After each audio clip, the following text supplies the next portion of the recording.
So you should have encountered some basic linear algebra in high school, probably around the time of Algebra 2, in the form of systems of linear equations. So for instance, we would write out something like this linear equation in x, y, and z, which has three unknowns, but it has three relationships tying these values together. In matrix form, we would write this a little bit differently. We would write 1 matrix 1, 3, -2, 3, 5, 6, 2, 4, 3, times a column vector x, y, z, which has known results 5, 7, 8. When we put all this together, then we have a lot of convenient techniques which have been developed over the years to calculate various qualities of this matrix, various fast solution methods for solving for x, y, z. All these things have been put together over the years so we can do this efficiently on computers. These are going to represent, in engineering or scientific terms, systems of unknowns. These can be temperature, these can be displacement, current, pressure, forces, and so forth. Here, we're not going to get deeply into the more advanced concepts belonging to linear algebra because you haven't seen formal linear algebra very much besides just a quick introduction to matrices before. We're going to content ourselves here with introducing a few aspects of the calculation that are convenient inside of NumPy. Matrix multiplication defines a consistent way to multiply an m by n matrix times an n by p matrix to yield an m by p result. The mechanical implementation, as you can see here, gets quite tedious. You have to multiply across rows and down columns, and it becomes quite easy to lose the thread of what's going on as you work through this.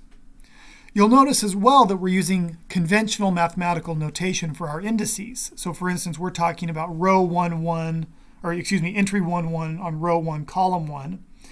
But of course in Python, we would be talking about 0, 0 to refer to all of these. So if you calculate these directly based on indices, you need to keep that in mind. In this particular example, we can see one matrix 4, 5, 3, 6 times another matrix 2, 1, 7, 0. We can work all of this out by hand to get 43, 4, 48, 3. If we wanted to solve this in NumPy, it's relatively easy to set up. What we would do is we'd have to set up an A, which corresponds to 4, 5, 3, 6, a B, which corresponds to 2, 1, 7, 0. We're going to stick with A and B.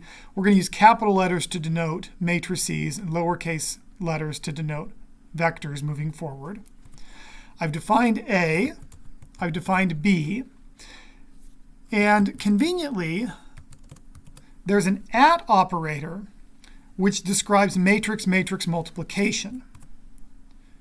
And we can see that we get 43, 4, 48, 3.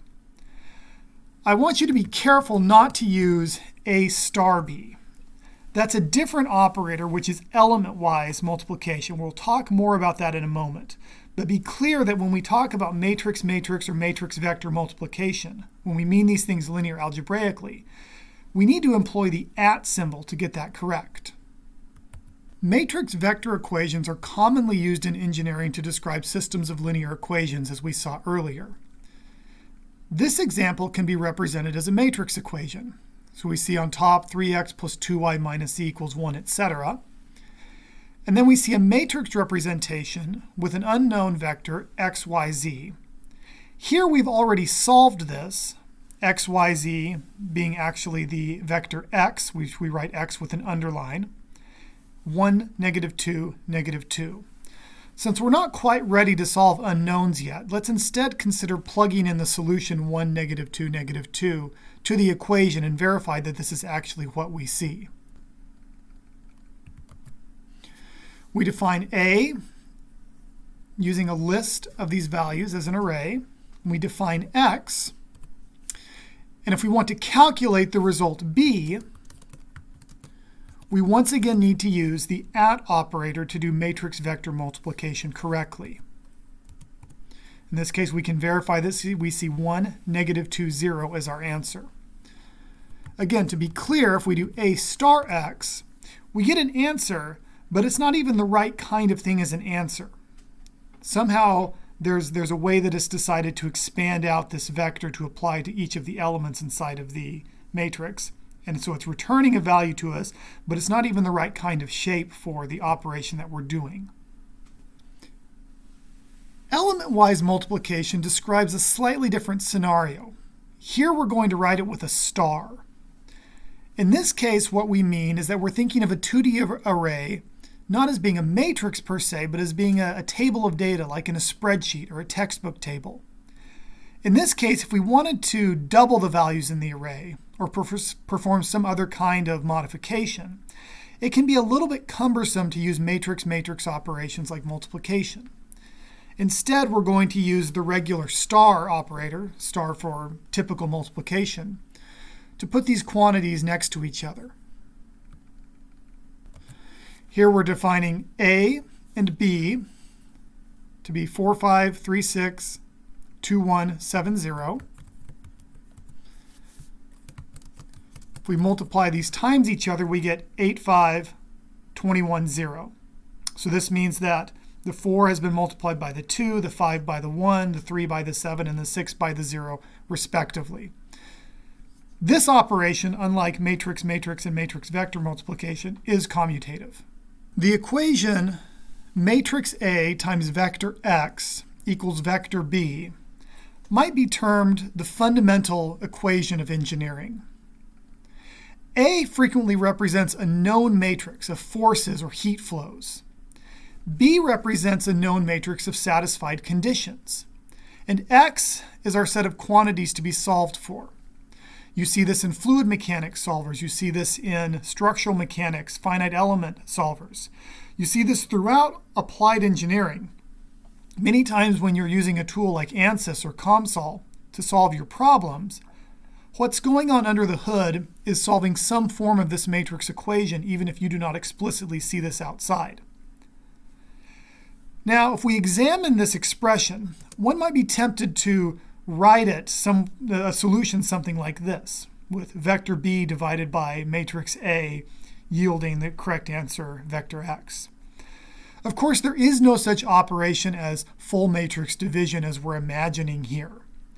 Instead, we have to use the matrix inverse to get the right answer. In this case, what we're describing on the first line is inverse matrix A times X equals inverse matrix A times B. Well, on the left-hand side, inverse A times A reduces to the identity matrix, and ultimately this reduces down to vector X equals inverse matrix A times vector B. In code, we can write this as A equals np.array, 1, 2, 3, 4. B equals np.array 5, 6. So we have A and B ready to go. And we would solve this by saying x equals np.linalg.inverse. Note that the linear algebra submodule inside of NumPy has the inverse operator in it. And again, we need to make sure that we're using the @ for matrix vector multiplication. And this yields to us an answer of -4, 4.5. Now, the formal solution we just saw for x is correct and mathematically convenient, but it's often computationally inefficient. Many matrices, such as A, are sparse, which means that most of their entries are 0. However, their inverses are not sparse and can take up much more memory and require much more computation than necessary. A whole suite of numerical tricks to ease the calculation has been put together since the 1940s. These are collectively available to you under the simple heading of numpy.linalg.solve. In other words, to solve the matrix equation 3, 2, -1, 2, -2, 4, -1, 1/2, -1 times xyz equals 1, -2, 0, which we saw before, we define A, we define B. Our solution x is np.linalg.solve A, B. It solves for x, 1, -2, -2, which is consistent with what we saw solving this problem the other way. And we have a final result there. As we move further into scientific Python, you're going to notice that we use more tools that simply say things like solve. These conceal numerically what's going on under the hood. And in that respect, they're a little bit like black boxes. We don't always know how they're behaving. On the other hand, given the level of mathematics that you've had up to date and the level of detail that you require in solving problems, these are completely adequate to the sorts of things that you'll face in the next couple of years unless you start to get into specific computational mechanics.